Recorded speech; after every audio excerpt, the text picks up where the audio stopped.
United.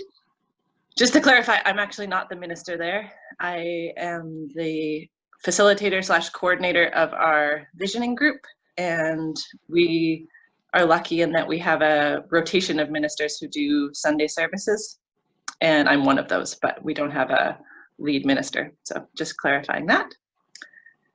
But the way we start our meetings is with a few deep breaths to just kind of arrive in the space that we're at. And in this context, this sort of mysterious electronic space that we're sharing together.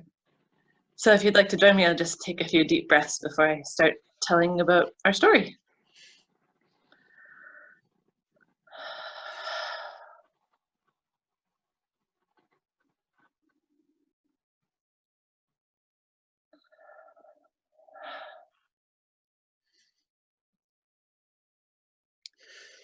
So I'm excited to get to talk to you about what's going on at Denman United.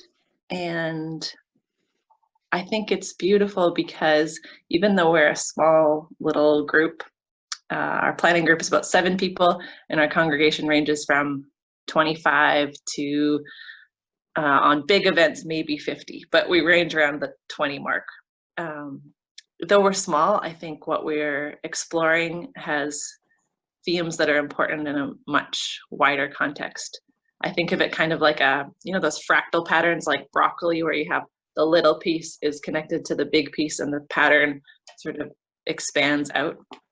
That's how I like to think of the patterns in life. And at our church, I noticed that some big patterns in the history of the church affect us on a small scale. And I like to think that by shifting things in the small, we can also have an effect on the large patterns.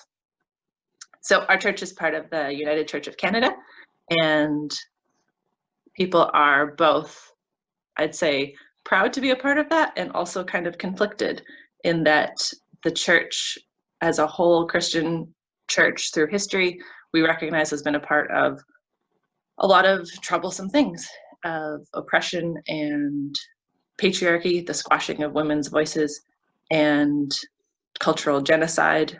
Unfortunately, the list of those could go on. And so the people at Denman United kind of feel this like, wow, the beautiful parts of this tradition, we love and respect the teachings of Jesus. We turn to the Bible for inspiration. We gather together and sing. And yet we're also part of this lineage that we feel conflicted about. And I know that we're not the only church that feels that way. And so that's kind of where the church is coming from. We've arrived at a mission statement that tries to describe what the church is about. And I'd like to read that to you because some people amongst us are even better with words than me. So our working mission statement is this: we are a united church rooted in the Christian tradition. We seek to distill and exemplify the unifying and nurturing core of that tradition, namely the life and teachings of Jesus, uncontaminated by hierarchy, patriarchy, politics, and the dominant culture. And we are a community hub, extending from our core to receive and partner with people of diverse faiths and others who share in our love of the earth and all beings. Together, we celebrate and learn from each other. We value friendship, support, inclusivity, and accessibility. Through art, social justice, environmental activism, we help build a more resilient and sustainable community. So the second part of that, the community hub, is the new thing that we're up to. Not brand new, but it's been in the works for about a year. And it's kind of like, if you look at it, the church from one angle, you can see that it's happening, and otherwise it's not quite there yet. I'd say one of my favorite words is emergent. So it's an emergent phenomena. And that sprang from the larger context of what's happening on Denman Island, in that Denman has about 1,500 people, and there's actually quite a vibrant earth-based spirituality community, pagans and people who identify in different Celtic, Druid traditions. Another word that the people use to identify themselves is reclaiming. That stems out of the feminist, eco-conscious movement of pagans in the California area. A name you might know with that is Starhawk, and her work has spread a lot. It's not centered around her, but she's a kind of famous name in it. So on Denman, there's lots of these pagans or witches, which is a scary word to Christians. And in brief, what we're up to one of the things we're up to at Denman United is trying to build bridges between these worlds of pagans and Christians. I like the shock value of just saying that. I think it's kind of cool to get to say that, hey, one of the things we're exploring is how do pagans and Christians get along?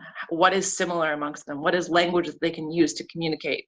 And the beauty to me is that those two words represent a split that goes so far back in how we understand spirituality. It's about like a sky god and a mother earth. It's split this way. It's about, you could split it masculine and feminine. You could split it like books and stories, but that split has become so dangerous in some ways.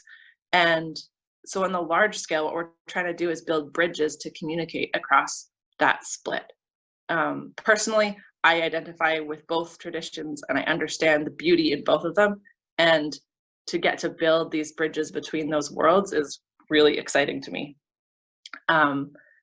So I'd like to read you the kind of problem, the phrasing of the problem that we're working with and what the hub is about.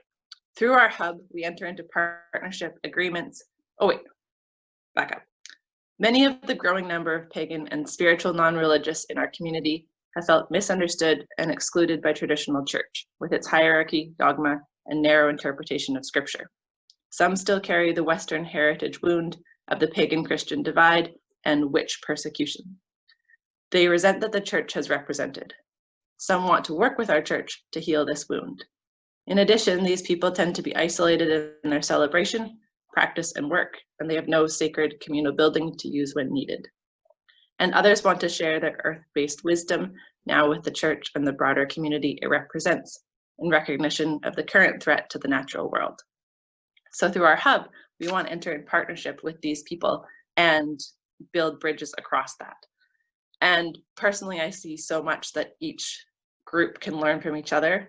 The pagan tradition, as I mentioned before, is very earthy. It's very sensual and aware of the environment. It doesn't rest on dogma or books. It rests on lived experience and song and stories. Not to say that the Christian tradition doesn't. It also has those things. And it has the strength of these structures, like actually a beautiful building and great deep thought and liturgy and books.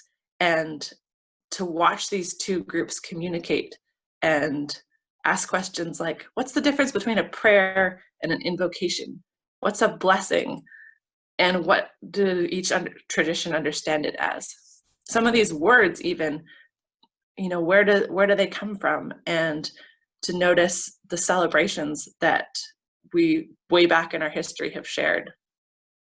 I also notice that the United Church, which we're a part of, has, I'd say, a very proud history of being at the forefront of exploring how to invite more people into God's family. So looking at, they were some of the first to acknowledge the problems with how the church has interacted with Indigenous cultures, and some of the first to welcome the gay and lesbian and two-spirited queer community into the church.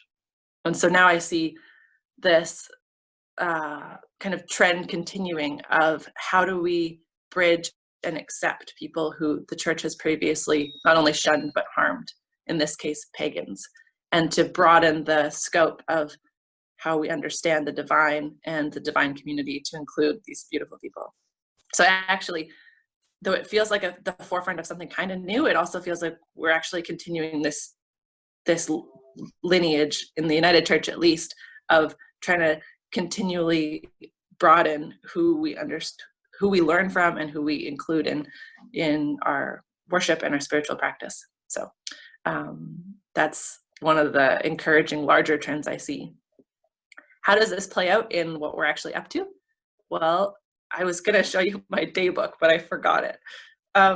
This week is a good example. I get to talk to you guys about pagans and Christians, and so far none of you have gone up in flames in anger.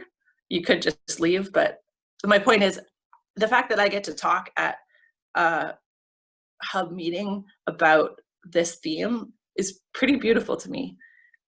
This weekend on Saturday, where I and a beautiful witch from Victoria are hosting a communications workshop.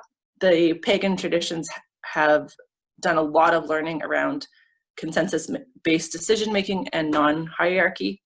And so we get to learn from her about how to coordinate ourselves as a team, especially as we go to moving into making this community hub. So I'm excited to get to lead that with her. And on Sunday, we're hosting a solstice celebration. For those of you who don't know, Sunday is the summer solstice. It marks the longest day of the year. And throughout all of history, humans have looked at the sky and noticed what's going on there and marked the seasons. So we're participating in that. And also, just to give a visual context to this, outside we have a little white church, and outside in the back lawn there's a stone labyrinth that's this Celtic walking meditation tool. And especially during COVID times when we can't meet inside, we've taken to meeting around the labyrinth. And it's this kind of unthreatening, just beautiful circle of stones that you can understand and walk in whatever way you understand the divine. And to me, it's a beautiful symbol of people in our community being invited to just be in the space of the church and not have anything thrust on them that they need to believe, but just be welcome to join in the circle. And so thank you for joining in this kind of online circle to hear about that. We really appreciate the chance to get to tell you more about it, and I'd welcome any questions or comments as we go forward.